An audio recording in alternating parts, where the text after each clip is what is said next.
Pagi hari ini saya ingin menyampaikan pesan Tuhan melalui Injil Yohanes. Ya, kita akan buka Injil Yohanes pada pasal yang ke-14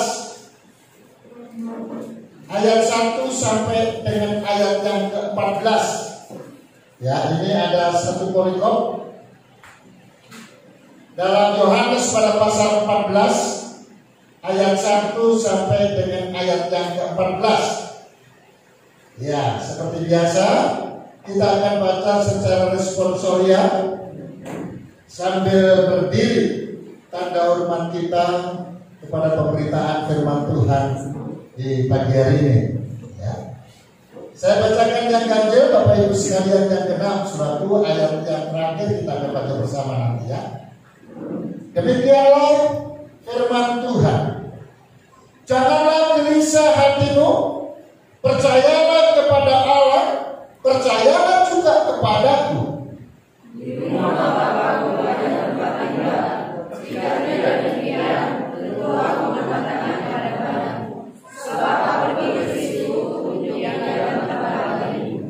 Dan apabila aku telah pergi ke situ dan telah menyediakan tempat bagimu, aku akan datang kembali dan membawa kamu ke tempatku, supaya di tempat di mana aku berada, kamu pun berada.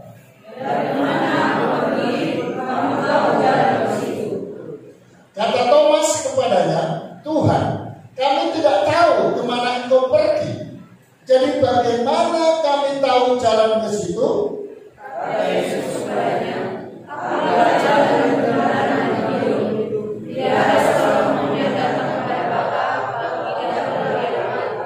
sekiranya kamu mengenal aku, pasti kamu juga mengenal Bapakku. Sekarang ini kamu mengenal Dia dan kamu telah melihat Dia.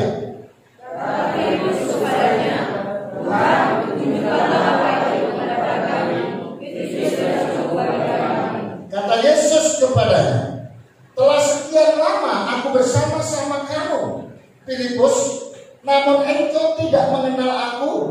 Barang siapa telah melihat aku, ia telah melihat Bapa.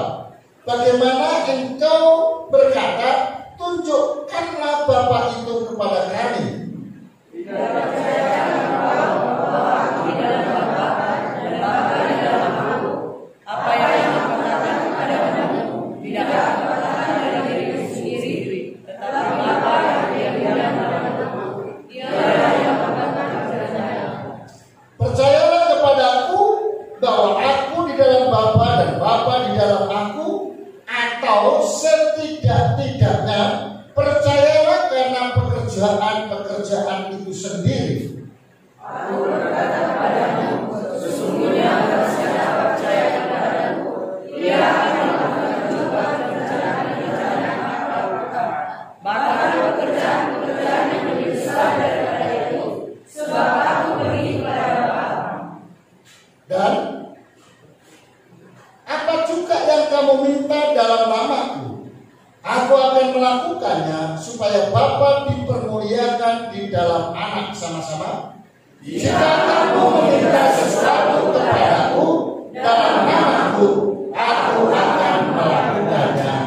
Amin. Silakan duduk saudara. Ya. Nah, saudara-saudara yang kasih, kita akan belajar dari perikop ini. Saya mengambil tema jalan keselamatan, atau kata lain itu jalan keluar. Ya, jadi setiap orang punya masalah. Satu kerinduan yang utama adalah keluar dari masalah. Ya, jadi jalan keluar atau jalan keselamatan. Orang yang sakit, satu kerinduan yang utama adalah sembuh. Itu jalan keluarnya. Nah, untuk itu dari perikop ini kita akan belajar, ya, bagaimana kita bisa mendapatkan jalan keselamatan, jalan keluar. Ya, nah, saya bagi Bagian yang pertama, saudara-saudara yang kasih, bahwasanya jalan keluar di dalam Yesus itu pasti, ya, bukan ragu-ragu, ya. Bukan sesuatu yang abstrak, bukan, ya. Tetapi jalan keluar ataupun keselamatan itu pasti di dalam Tuhan. Nah, pada bagian pertama ini, saudara lihat dari ayat 1 sampai ayat yang ketiga. Ya. Topik yang dibicarakan ini adalah jalan keselamatan. Jalan keselamatan, atau kalau berbicara tentang keselamatan, yang paling hakiki, goal terakhir tentang keselamatan itu berbicara tentang surga. Keadaan ekonomi yang carut marut, ya, usaha yang carut marut, ya, sulit dan lain sebagainya. Saudaraku, ketika kita bisa mengatasi bersama dengan Tuhan Yesus, ya, itu juga keselamatan dari ekonomi, kebangkrutan, keselamatan dari penyakit, itu kesembuhan. Tetapi inti dari semuanya itu, goal terakhir tentang keselamatan, ini yang dibicarakan, yaitu berbicara tentang surga. Sumatera Utara ini terkenal dengan istilah apa namanya itu, kalau ada di terminal bus gitu ya, itu kan ada yang teriak-teriak ya. Ini kan di Medan. Jakarta kan gitu kan. Nah, yang teriak-teriak Jakarta itu apa namanya? Calo. Nah, Jakarta kan gitu kan. Ya. Jam berapa berangkatnya? Kalau ke Jakarta itu rata-rata sore ya. Atau terlalu jauh lah Jakarta ya. Pekanbaru, Dumai, Sibolga, banyak. Jam berapa? Sore rata-rata supaya sampai di tujuan pagi. Saudara, calo yang berteriak-teriak Sibolga ataupun Pekanbaru ataupun Dumai, bahkan ataupun Jakarta sekalipun, yang diteriakin itu, lalu kemudian dia naik bus itu, terus kemudian busnya berjalan.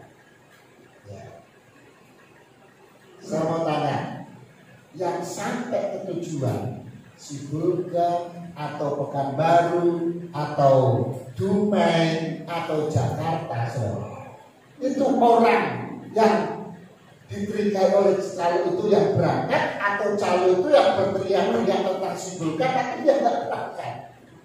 Yang sampai yang mana? Orang yang naik saudara yang kasih ya, calo itu tidak. Nah, seringkali berbicara tentang surga, semua agama mengajarkan tentang surga, masuk surga. Masalahnya sekarang adalah, ya, benarkah mereka bisa masuk surga? Atau benarkah yang berbicara tentang surga itu memahami tentang surga dan dirinya juga masuk ke dalam kerajaan surga? Yesus berbicara tentang surga. Yesus datang ke dunia menginginkan umat manusia masuk ke surga. Makanya dia beritakan tentang keselamatan. Memang ada yang menolak dan ada yang tidak.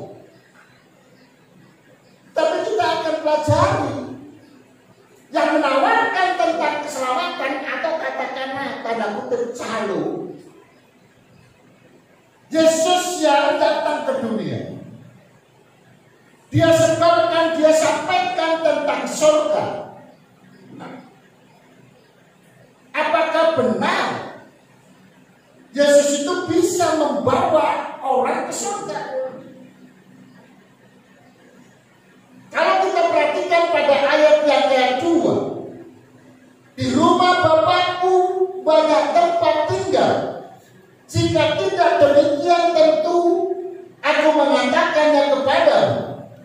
Sebab aku pergi ke situ, maksudnya ke rumah Bapa, ke surga, menyediakan tempat bagimu. Ya.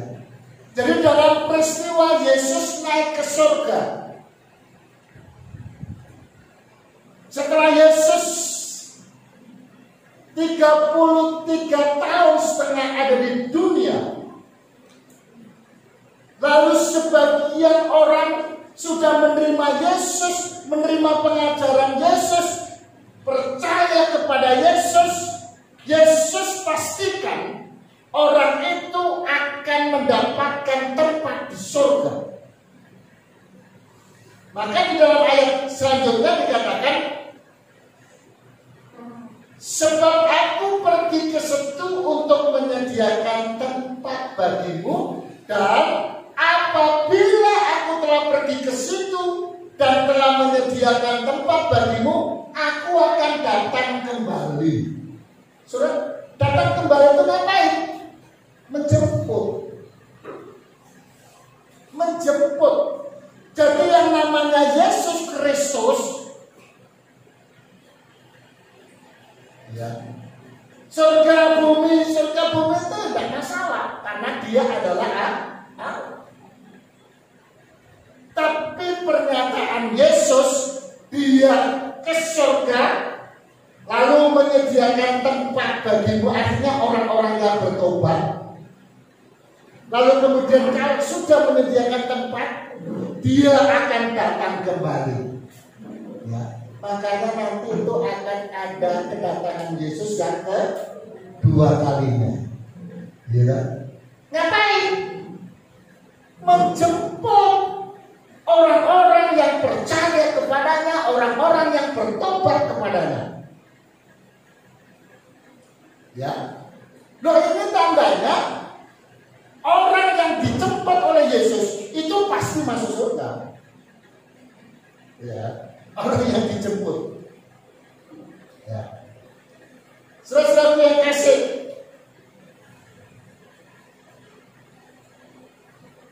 supaya apa? Supaya mendapatkan kelegaan.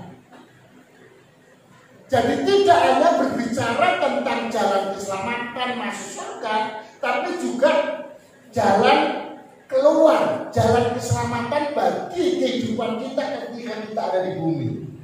Masalah apa? Itu kan perlu jalan keluar juga, perlu jalan keselamatan. Nah, itulah sebabnya di dalam Injil Matius pada pasal 11 ayat yang ke-28, kita akan baca bersama. Injil Matius pada pasal yang ke-11 ayat yang ke-28. Ya.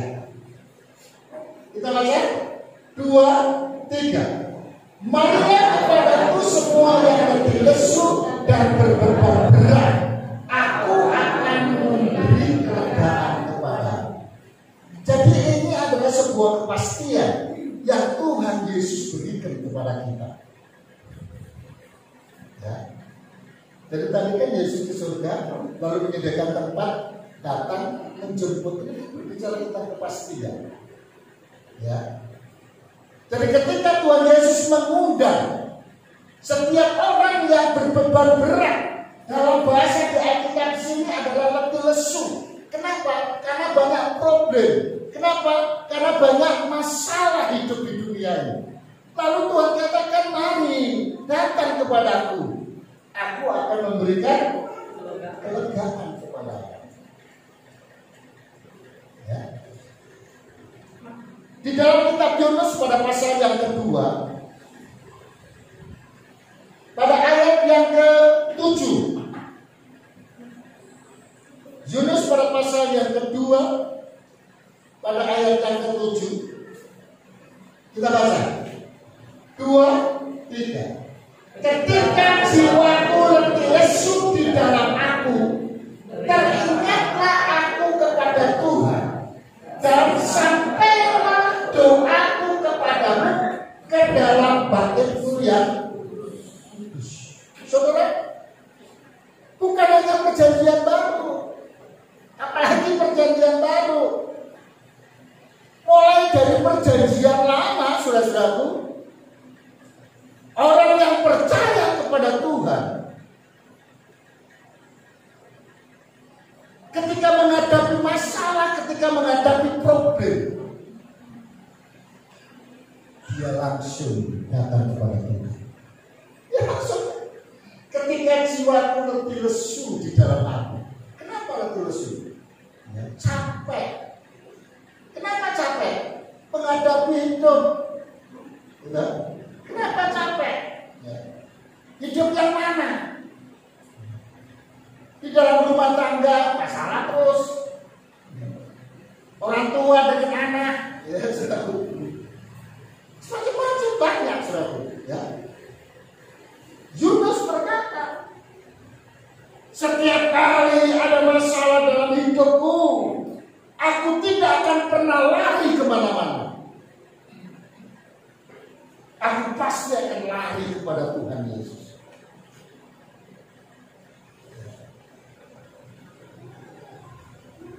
Tapi kalau ada orang Kristen punya masalah pergi ke dukun, itu keterlaluan.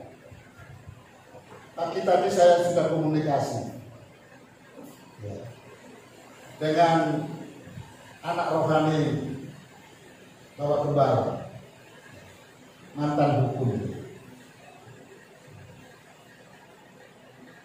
dan dia pengen untuk bisa melayani di sini. Mantan hukum. Jadi kalau ada di internet, ya klik aja. Ya. Sasaku gagal gara-gara darah. Ya, itu judulnya. Ya. Nanti sisa posisi ini saya sudah banyak belajar sama beliau, bukan masalah dukunnya, tapi masalah hukumnya. Ya. Karena beliau adalah sarjana hukum. Ya. Tapi dukun dulu. Kita layani, kita bertobat. Coba bayangkan, dukun bertobat, ya kan? Apalagi cuma yang pergi ke dukun, ya itu harus bertobat. Kenapa saudara-saudara yang kasih? Yunus memberitahukan, kalau engkau punya masalah, engkau punya problem, contohlah aku. Aku pasti teringat kepada Tuhan, jangan kepada yang lain. Ya, kalau selama ini ada yang lain bertobat, ya kan? Kenapa? Karena jalan keluar, kenapa? Jalan keselamatan di dalam Yesus itu sudah pasti. Kalau enggak, saudara, Tuhan pasti marah. Iya. Bagian yang kedua, keselamatan, jalan keluar. Orang percaya harus tahu. Ya. Coba kita baca ayat 4 itu. Di dalam Yohanes 14 ayat 4. Ya. Nah, ini perkataan Tuhan Yesus. Dan kemana aku pergi, kamu tahu jalan ke situ. Yesus kan sudah kasih tahu jalan ke surga ini nggak ada dari tempat lain, nggak ada jalan keluar itu dari yang lain, karena aku inilah jalan, kebenaran dan hidup. Masalah hidupmu aku yang berkuasa, ya. Masalah surga, ya aku kan sudah sediakan, aku kembali, aku menjemput kamu. Dan Tuhan Yesus bilang, kemana aku pergi, kamu tahu jalan. Ya.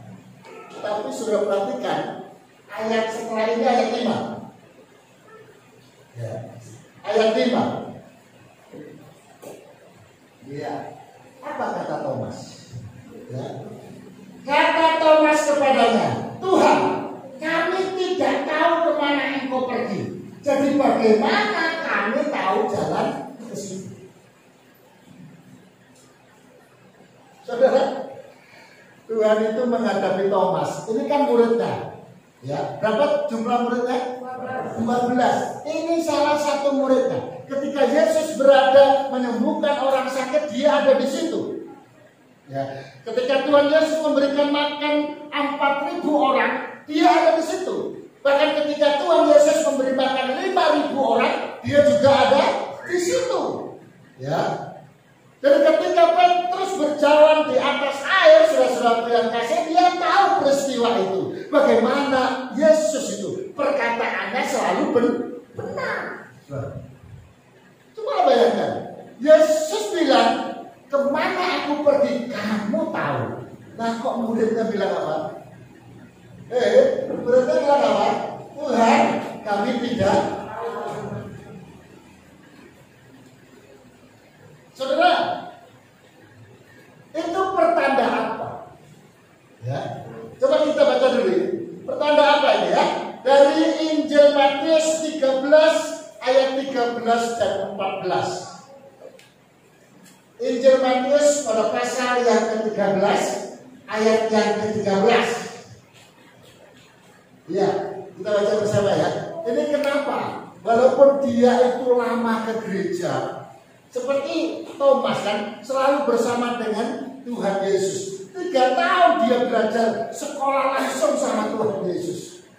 Banyak hal, banyak mukjizat yang dia lihat dengan matanya sendiri. Bahwasanya perkataan Yesus selalu benar. Tapi ketika dia berhadapan sendiri dengan problem, dengan masalah, selalu sulit untuk memahami itu sebagai sebuah kebenaran. Sampai kata Tuhan saja itu ditentang berlawanan. Tuhan bilang kamu tahu, tapi dirinya bilang apa? Kamu tidak tahu. Ayo kita baca ya. 2, 3. Itulah sebabnya aku berkata-kata dalam perumpamaan kepada mereka, karena sekalipun mereka melihat, mereka tidak melihat, dan sekalipun mendengar, mereka tidak mendengar dan tidak mengerti. Ayat yang ke-14. Maka pada mereka dengarkan nubuat Yesaya yang berbunyi, kamu akan mendengar dan mendengar, namun tidak mengerti. Kamu akan melihat dan melihat, namun tidak. Ya. Nah, kita koreksi diri. Seringkali kita seperti apa yang dibicarakan ini. Berapa lama kita ke gereja? Ya. Berapa lama kita ini menjadi orang Kristen? Ya, saya sering mengatakan bahkan ada orang Kristen sebelum dilahirkan karena orang tuanya sudah Kristen, sehingga pada waktu di kandungan belum lahir orang tuanya sudah ajak ke gereja. Karena tidak mungkin seorang ibu yang lagi hamil lalu anak janinnya ditinggal di rumah lalu dia ke gereja. Ada Kristen dari lahir, ada juga Kristen karena bertobat. Kayak Bapak Gembala ini Kristen bukan dari lahir, tapi karena bertobat. Saudara-saudara yang kasih, berapa lama saudara-saudara yang kasih? Lalu lihat hidup kita. Bukankah ketika kita datang beribadah, kita berjumpa dengan Tuhan Yesus. Lalu Tuhan Yesus berbicara melalui hamba Tuhan. Dan sudah berapa lama kita mendengar firman Tuhan? Adakah perubahan di dalam hidup kita? Silakan kasih. Atau seperti ini, kita mendengar tentang firman Tuhan, tapi kita tidak ngerti. Nah, itu yang akhirnya terjadi. Ada bayi umur 60 tahun. Masa ada bayi umur 60 tahun? Ibaratnya, ibaratnya bukan umur 60 tahun pakai popok. Bukan ya. Ibaratnya ya. Nah, Kristennya sudah lama, tapi sifat kekristenannya itu kayak masih kanak-kanak. Nah, ini harus berubah. Yang namanya anak-anak salah satunya itu muda mutung. Wah, aku cari bahasa Indonesia itu apa ini? Mutung. merajut. Bener ya? Mutung itu merajut. Saudara, entah itu dengar dari pemberitaan firman, entah itu ada diskusi, ketika tertusuk hatinya, mutung dia, merajut. Gitu. Minggu depan nggak bergereja, minggu depan nggak dipelprit, ya, minggu depan nggak terpelwat. Ya, kenapa? Mutung, merajut, tersinggung, ya, dan lain sebagainya. Itu kanak-kanak. Orang dewasa tidak seperti itu. Ketika tertusuk hatinya, nawarnya jalan, pikirannya jalan. Ya. Kenapa aku tertusuk? Ya? Kenapa aku kok tertegur ya? Nah itu, lalu dikoreksi. Ketemu masalahnya, selesai. Loh kalau untung gak selesai. Iya. Nah, yang ketiga, tidak ada jalan lain, karena satu-satunya mendapatkan jalan keluar. Ayat yang ke-6 yaitu melalui Yesus. Ya. Yang keempat, tadi aku bilang berapa? 6 bagian ya. Ini yang keempat. Ya. Yang keempat, setiap orang yang percaya itu percaya Yesus pastikan orang-orang itu pasti mengenal Bapa. Pasti mengenal Allah yang menciptakan langit dan bumi. Karena pikiran orang waktu itu, ya, kan gak mungkin Allah jadi manusia. Dan gak mungkin Allah itu 3, Bapa, Anak, dan Roh Kudus. Gak mungkin dia punya pikiran seperti itu. Makanya Yesus memberikan penjelasan dan ketentuan Tuhan. Pokoknya kalau orang yang sudah bersama dengan aku, orang kalau sudah bergereja, mendengarkan khotbah, mendengarkan firman Tuhan, itu pasti dia mengenal Bapa, mengenal Allah yang sesungguhnya. Ya. Coba ayat yang ke-7. Sekiranya kamu mengenal aku, pasti kamu juga mengenal Bapakku. Sekarang ini kamu mengenal Dia dan kamu telah melihat Dia. Ini Yesus lagi ngajar sama murid-muridnya. Kalian semua kenal sama Bapa, Allah yang menciptakan langit dan bumi. Kenal. Ya. Kalau kalian kenal aku, pasti kalian kenal Dia. Kenapa? Karena aku dan Dia sama. Tuh, gila. Lagi-lagi sudah yang kasih. Orang yang bersama dengan Yesus, orang yang bersama dengan Thomas, salah satu dari 12 murid itu. Kalau tadi namanya Thomas, yang sekarang kawannya lagi. Siapa namanya itu? Ayo apa? Siapa namanya? Filipus. Ya. Apa dibilang Filipus? Kata Filipus kepadanya, Tuhan, tunjukkanlah Bapa itu kepada kami. Itu sudah cukup bagi kami. Kalau saya boleh pakai istilah bahasa yang agak sedikit, ya, bahasa Medan lah yang gitu kan. Orang selalu mengatakan yang kasar ya. Iya, bahasa Medan kan kasar. Mungkin saya akan mengatakan begini, ya. Kalau Yesus sudah katakan, pokoknya orang yang kenal sama aku, maka dia kenal sama Bapa, ya kan? Sama Allah. Mereka sendiri yang bilang, ya, Tuhan, tunjukkanlah Bapa itu kepada kami, itu sudah cukup bagi kami. Kalau saya boleh mengatakannya agak sedikit, ya, bahasanya apa namanya, supaya kita benar-benar terbelalak, nggak ngantuk, saudara. Ini adalah orang yang apa namanya, kurang apa namanya,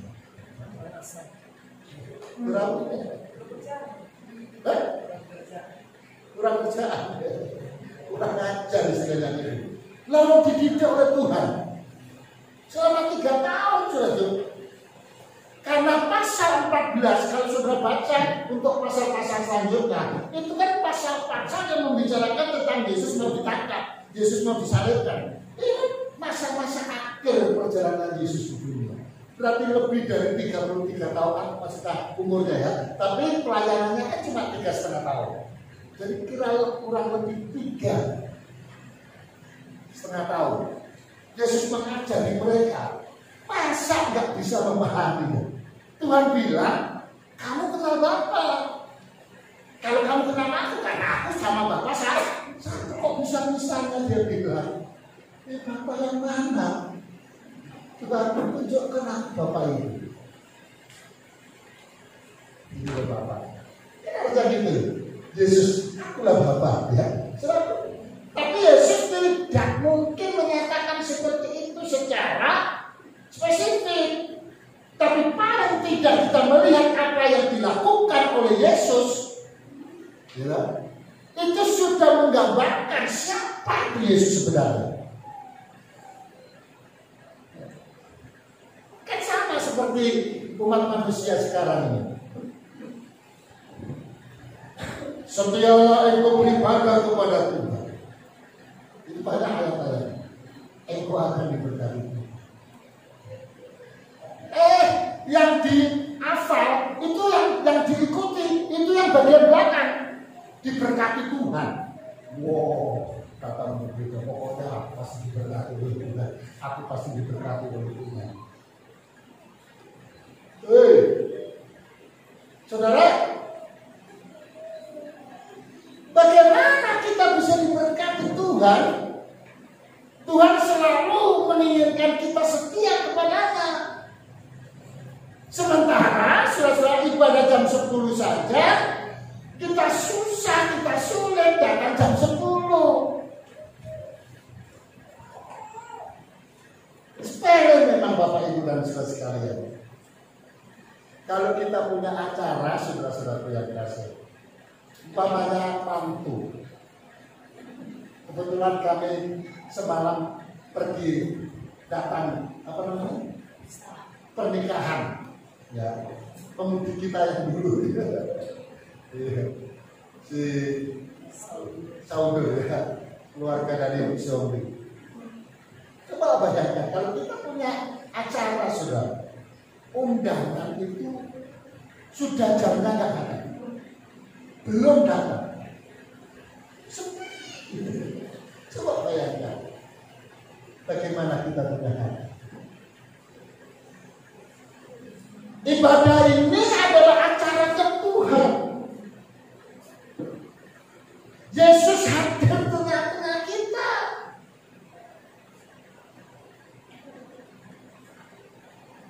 Jam 8 malam ibadah keluarga. Jam 8 baru mandi.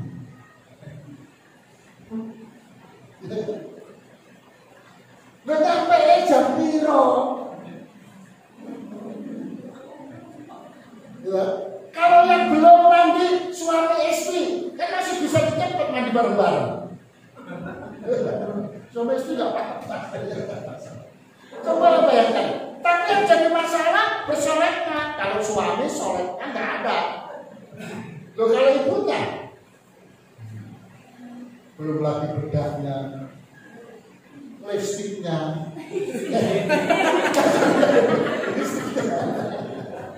Apa namanya? Alis. Oh, alis. Alisnya. Ya. Menurutku alisnya sudah bagus sekali. Tapi menurut dia kurang bagus. Masukkan ke atas.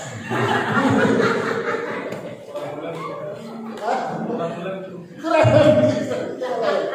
Yang di sini dinaikkan, sini diturunkan. Yang berapa menit sudah pakai baru listrik warnanya merah. Lalu biasanya kalau listriknya kan di depan kaca, dilihat dari atas ke bawah, nggak sinkron dengan bajunya, digosok lagi.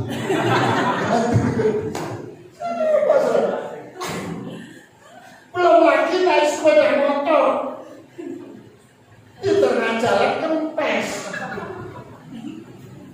Jalan kaki sampai di tempat ibadah, keluarga sudah amin, amin. Bukan selesai. Bagaimana kita diberkati oleh Tuhan? Ya, padahal firman Tuhan, kalau engkau beribadah kepadaku, ku berkati. Memang ku berkati kan, tapi datangnya itu loh. Ya. Jadi itu saya ingatkan kembali ya, ayolah kita datang kepada Tuhan. Ya. Pas jamnya, itu pun sebetulnya terlambat. Ya. Lebih bagus sebelum pas. Ya.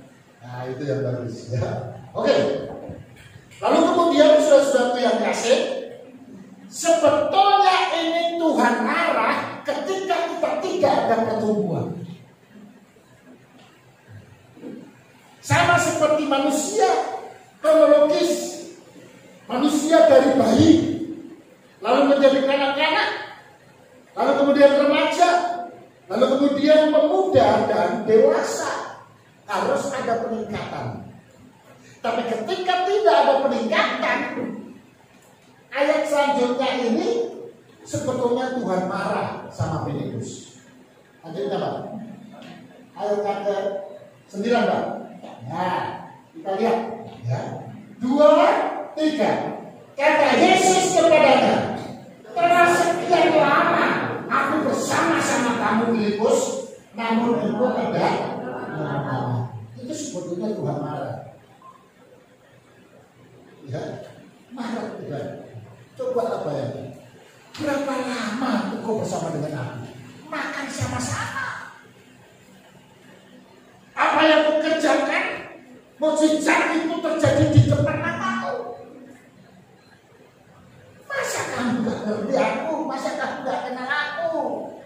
Aku dan Bapak itu satu. Jadi kalau kamu kenal aku, pasti kamu kenal Bapak juga. Barang siapa telah melihat aku, ia telah melihat Bapak. Bagaimana itu berkata, tunjukkanlah Bapak itu kepada kami. Itulah untungnya Tuhan itu beda dengan manusia. Loh, kalau aku jadi Tuhan ini dasar kan itu kan. Tapi Tuhan itu oleh karena kasih adanya, ya kan? Terus memberikan maaf, ya. Terus memberikan anugerah supaya ini bisa bangkit. Yang kelima, percaya sungguh-sungguh kepada Yesus, itu akan menjadi orang hebat.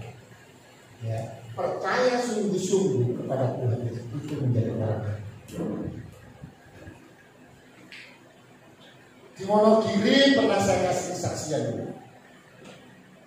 Seorang pendeta SMP saya nggak tahu, tapi bupati sudah menghormati dia, camat menghormati dia. Kenapa? Karena Tuhan pakai dia dengan luar biasa. Ketika yang nggak hujan-hujan itu apa namanya? Kemarau panjang, saudara-saudara yang kasih. Daerah Wonogiri itu adalah daerah yang tandus. Kalau kemarau panjang, kaki kita itu bisa dimasukkan di tanah, karena dia berlubang-lubang ini. Di tengah-tengah lapangan dia berseru, dalam nama Tuhan Yesus, turunlah hujan pada terik matahari. Tapi Tuhan jadikan hujan lebat. Karena nggak tamat SD sebetulnya. Yang tidak mungkin bisa dijadikan mungkin. Coba ayatnya ini. Ayat yang ke-12. Orang yang sungguh-sungguh percaya kepada Tuhan Yesus itu akan bisa menjadi orang hebat. Ayat yang ke-12 kita baca. 2, 3. Aku berkata kepadamu, sesungguhnya barang siapa percaya kepadaku, ia akan melakukan juga pekerjaan-pekerjaan yang aku lakukan, bahkan pekerjaan-pekerjaan yang lebih besar daripada itu, sebab aku pergi kepada Bapa. Ya. Semua mata terbelalak. Dunia mencatat bagaimana Yesus itu karyanya. Dan tidak ada orang yang bisa lakukan seperti Tuhan Yesus lakukan. Kalau ada orang mempercayai ada banyak nabi-nabi, kalau Yesus itu disetarakan dengan nabi-nabi, maka tidak ada yang seperti Yesus. Bahkan Yesus mati bisa bangkit kembali. Kalau yang lainnya mati lupa bangkit, gak ada yang bangkit. Iya, kecuali kalau film Nenek Lampir. Ya kan? Kalau film kan bisa aja mati sekarang, besok bangkit lagi. Tidak akan pernah ada. Karena bahkan Yesus berkata, kalau memang kamu percaya kepadaku, engkau bisa lakukan pekerjaan-pekerjaan yang aku lakukan, menyembuhkan orang sakit. Bisa, saudara. Bahkan lebih daripada itu, engkau bisa. Yang terakhir,